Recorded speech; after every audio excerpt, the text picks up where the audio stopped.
সব নবীকে আল্লাহ একটা করে দোয়া দিয়েছেন, নবী দোয়া করলেই কবুল। সব নবীরা ওই দোয়া করে ফেলেছে দুনিয়াতে। বিশ্বনবী বলেন আমি করি নাই, আমি দুনিয়ার বুকে কঠিন বিপদে পড়েও কোনোদিন করি নাই। আমি আমার স্পেশাল দোয়াটা কিয়ামতের দিন আমার গুনাহগার উম্মতকে সুপারিশের জন্য রেখে দিয়েছি। আজকে আমি তোমার দরবারে দাঁড়িয়ে কিয়ামতের দিন ওই দোয়াটা করছি, আল্লাহ আমার যে উম্মতের হৃদয়ে যাররা পরিমাণ ঈমান আছে, আমার একটা উম্মতকেও তুমি জাহান্নামে ঢুকাতে পারবা না। বিশ্বনবী একবার ছাগলের রান খাচ্ছিলেন, খেতে খেতে বিশ্বনবী বলেন আনা সাইয়্যিদুন নাসি ইয়াউমাল কিয়ামা, আমি কিয়ামতের দিন সর্বশ্রেষ্ঠ হব, মানুষের মধ্যে সর্বশ্রেষ্ঠ সেরা আমি বিশ্বনবী। আলহামদুলিল্লাহ পড়েন। বিশ্বনবী বলেন সেদিনটা বড্ড ভয়ঙ্কর, সেদিন কেউ কারো কোনো উপকারে আসবে না, বন্ধু বন্ধুর কাজে আসবে না, স্ত্রী স্বামীর উপকারে আসবে না, স্বামী স্ত্রীর উপকারে আসবে না, পীর সাহেব মুরিদরে বাঁচাতে পারবে না, মুরিদ পীর সাহেবরে বাঁচাতে পারবে না, নেতা কর্মীর পরিচয় দিবে না, কর্মী নেতার পরিচয় দিবে না, ভাই বোনকে চিনবে না, বোন ভাইকে চিনবে না, বাবা তার সন্তানকে চিনবে না, মেয়েকে দেখে মা দৌড়ে দৌড়ে পালাবে। বড্ড ভয়ঙ্কর দিন। বিশ্বনবী বলবেন জমিনটা এখনকার মতো থাকবে না, পুরো জমিনটা সমান হয়ে যাবে ফ্ল্যাট। এখন তো গোল, তখন ফ্ল্যাট। সবাই এক জমিনের উপরে দাঁড়াবে, সূর্যটা মাথার কাছে চলে আসবে, সূর্যের গরমে মানুষের মাথার মগজ গলে গলে কানের ছিদ্র নাকের ছিদ্র দিয়ে বেয়ে বেয়ে পড়বে। সবাই হয়রান পেরেশান ক্লান্ত শ্রান্ত। মানুষগুলো বলবে বাঁচার কোনো উপায় নাই।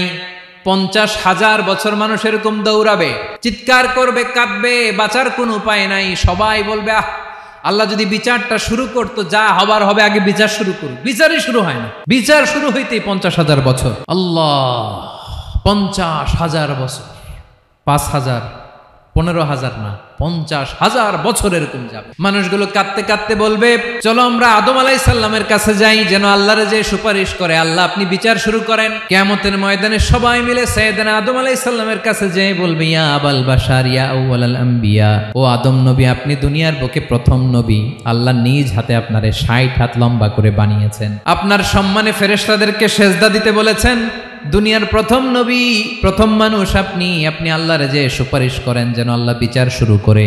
আদম আলাইহিস সালাম বলবেন আমি পারবো না, কারণ আল্লাহ আমাকে একটা নিষিদ্ধ গাছের কাছে যেতে নিষেধ করেছিল, আমি ভুল করে এই গাছের ফল খেয়েছি। নাফসি নাফসি, আজকে আমার কি হবে আমি জানি না, আমি বড় লজ্জিত। আমারে যদি আল্লাহ জিজ্ঞেস করে কেন খাইছিলাম, আমার কোনো উত্তর নাই, তোমারে বাঁচামো কেমনে আমি? নবীরা থার করে কাঁপবে সেদিন। আদম আলাইহিস সালাম বলবেন আমি পারবো না, মাফ করো আমাকে, আমি পারবো না। ওই যে ভুল করে গন্ধম খেয়ে ফেলেছি, নিষিদ্ধ গাছের ফল খেয়ে ফেলেছে, আমি বড় লজ্জিত অনুতপ্ত, আমি পারবো না। আজকে আল্লাহ এত রাগান্বিত হয়েছে, আগে কখনো আল্লাহ এত রাগান্বিত হয় নাই, ভবিষ্যতেও আল্লাহ কখনো এত রাগান্বিত হবে না। আমি পারবো না, এক কাজ করো, তোমরা নূহ আলাইহিস সালামের কাছে যাও। কোন নবী? লোকেরা এবার পাগলের মতো দৌড়াতে দৌড়াতে আল্লাহর নবী নূহ আলাইহিস সালামের কাছে যেয়ে বলবে ইয়া নবী আল্লাহ নূহ আনতা আউয়ালুর রুসুলি ফিল আরদ, আপনি জমিনে প্রথম রাসূল। আদম আলাইহিস সালাম নবী ছিলেন, রাসূল ছিলেন না, এই দুনিয়ার বুকে প্রথম রাসূল ছিলেন আল্লাহর নবী নূহ আলাইহিস সালাম। সবাই বলবে ও নবী আল্লাহ নূহ, রাসূল আল্লাহ নূহ, আল্লাহ আপনাকে আবদান শাকুরা, শুকর গুজার বান্দা বলে কোরআনে বলেছে। কোরআনে নূহ আলাইহিস সালামের নামেও সূরা আছে না নাই? আপনি আল্লাহর প্রিয় বান্দা, প্রিয় রাসূল। দেখেন আমাদের কি দশা, ঘামতে ঘামতে শেষ, জমিনটা তামার জমিন, সূর্যটা মাথার কাছে, কি করবো আর পারি না, ঘামতে ঘামতে আর কত ঘামবো, কত দাঁড়িয়ে থাকবো। আল্লাহরে যে বলেন বিচার যেন শুরু করে। নূহ আলাইহিস সালাম বলবেন আমিও পারবো না, আমিও পারবো না, আমি আমার ছেলের জন্য এক কথা বলে ভুল করে ফেলছি। যখন মহাপ্লাবন হবে আমি বললাম আল্লাহ আমার কলিজার টুকরা সন্তান রে বাঁচান। আল্লাহ বললেন ও নূহ সে তোমার সন্তান না, কারণ সে ঈমান আনে নাই, সে পাহাড়ের উপর দাঁড়িয়েছে, দেখি কেমনে সে বাঁচে। ওই যে আমি একটা না বুঝে আবদার করেছি, আল্লাহ আমার উপর রেগে গিয়েছিলেন। আজকে আল্লাহ ওই ব্যাপারে যদি আমারে প্রশ্ন করে, আমার কোনো জবাব নাই, আমি পারবো না, মাফ করো। তোমরা সবাই মিলে আল্লাহর খলিল ইব্রাহিম আলাইহিস সালামের কাছে যাও। লোকগুলো পাগলের মতো খুঁজতে আরম্ভ করবে, অযুত লক্ষ নিযুত কোটি মানুষের ভিড়ে আল্লাহর খলিল ইব্রাহিমকে যেয়ে বলবে ইয়া খলিলুল্লাহ, ও আল্লাহর খলিল, আল্লাহ আপনাকে বড্ড ভালোবেসেছেন, আপনি কাবা বানিয়েছেন, আল্লাহ আপনাকে বড্ড পছন্দ করেন। দেখেন আমাদের কি অবস্থা, আপনি যে আল্লাহর কাছে সুপারিশ করেন যেন আল্লাহ আজকে বিচার শুরু করে। আল্লাহর নবী ইব্রাহিম বলবেন আমিও পারবো না, আমি আমার জীবদ্দশায় 3টা মিথ্যা বলেছি। কয়টা? আসলে মিথ্যা না, একটু টুইস্ট করে কৌশল করে কথা বলেছিলেন, ওইটাকে হাদিসে মিথ্যা বলা হয়েছে। আমি জীবনে 3টা মিথ্যা বলেছি, জীবন বাঁচানোর তাগিদে কৌশল করে 3টা কথা বলেছি। আজকের এই কঠিন ময়দানে আল্লাহ যদি ওই 3টা কথার ব্যাপারে জিজ্ঞেস করে, লজ্জায় আমি মাথা দেখাতে পারবো না, আমিও পারবো না। আজকে আল্লাহ এত রেগে আছে, আগে কখনো এত রাগে নাই, পরেও রাখবে না। তোমরা সবাই মিলে বনি ইসরাইলের নবী মুসা আলাইহিস সালামের কাছে যাও। সবাই এবার যাবে মুসা আলাইহিস সালামের কাছে, যেয়ে বলবে, ইয়া নবী আল্লাহ মুসা, আপনি ছিলেন কালিমুল্লাহ, আল্লাহর সাথে সরাসরি কথা বলতেন। রব্বুল আলামিন আপনাকে তাওরাত কিতাব দিয়েছেন, আপনি যে একটু সুপারিশ করেন। আল্লাহর নবী মুসা বলবেন, মাফ করো, আমিও পারবো না। আমি দুনিয়ার বুকে ভুল করে একটা মানুষকে মেরে ফেলেছি। আমি মারছিলাম আদব শিক্ষা দেওয়ার জন্য এক থাপ্পড়, এই থাপ্পড়ে যে ওই লোক মরেই যাবে আমি জানতাম না। আজকে আল্লাহ যদি জিজ্ঞেস করে কেন মারলা, জবাব আছে। ওই লজ্জায় আমি অনুতপ্ত, আমি পারবো না, আমার এই কথা বলো না। আজকে আল্লাহ বড্ড রেগে আছে, আমি পারবো না। তোমরা আল্লাহর নবী ঈসা আলাইহিস সালামের কাছে যাও। কিয়ামতের ময়দানে মানুষগুলো পাগল পাড়া হয়ে আল্লাহর নবী ঈসা আলাইহিস সালামের কাছে যাবে, যে বলবে, নবী ঈসা আপনি রূহুল্লাহ, বাবা ছাড়া আল্লাহ আপনাকে বানিয়েছেন, ইনজিল কিতাব দিয়েছেন, মৃত মানুষকে আপনি জীবিত করতে পারতেন। আজকের এই কঠিন বিপদের দিনে আপনি আমাদের সাহায্য করেন। আল্লাহর কাছে যে বলেন যেন বিচার শুরু করে। ঈসা আলাইহিস সালাম বলবেন, আমিও পারবো না। ইন্নী উবিদতু মিন দুনিল্লাহ, আমার উম্মত খ্রিস্টানেরা আল্লাহরে বাদ দিয়ে আমি ঈসার ইবাদত করেছে। আমার মা ম্যারি আর আমাকে ডাকতো জেসাস ক্রাইস্ট, আমার ইবাদত করেছে। যদিও আমি আমার ইবাদত করতে বলি না, ঈসা আলাইহিস সালামও ইবাদত করতে বলেছেন একজনের, তিনি কে? আল্লাহর নবী ঈসা আলাইহিস সালাম বলবেন, আমিও পারবো না। আজকে আল্লাহ অনেক রেগে আছে, আমি পারবো না। তবে একটা পরামর্শ দিতে পারি, একটা সাজেশন দিতে পারি। আজকের দিনে এই কঠিন মুসিবতের কালে, এই কঠিন সময়ে কেউ আল্লাহর দরবারে দাঁড়িয়ে একটা টু শব্দ করার ক্ষমতা কারো নাই, একমাত্র আখিরি জামানার পয়গাম্বর বিশ্বনবী মুহাম্মদুর রাসূলুল্লাহ ছাড়া। মানুষগুলো এবার আগুনের মধ্যে পানি দিলে যেমনি আগুন নিভে যায়, দাউ দাউ করা হৃদয়ে জ্বলন্ত আগুন তাদের ঠান্ডা হবে। কিয়ামতের ময়দানে ওই বিভীষিকাময় সময়ে, মুসিবতের কালে মানুষগুলো পাগল হয়ে বিশ্বনবীকে খুঁজতে আরম্ভ করবে। সবাই মিলে বিশ্বনবীর কাছে যেয়ে বলবে, ইয়া রাহমাতাল লিল আলামিন, ইয়া খাতামান নবীন, রাহমাতাল লিল আলামিন। দেখেন আমাদের কি অবস্থা, কি কঠিন বিপদে আমরা আছি, দাঁড়াতে পারি না, সূর্যের আলোতে ঘেমে হয়রান। আজকে কেউ সুপারিশ করতে পারবে না। সব নবীরা অপারগতা স্বীকার করেছে, তারা বলেছে আপনি ছাড়া কেউ নাকি আল্লাহর সামনে দাঁড়াতে পারবেন না, আপনি একটু সুপারিশ করেন।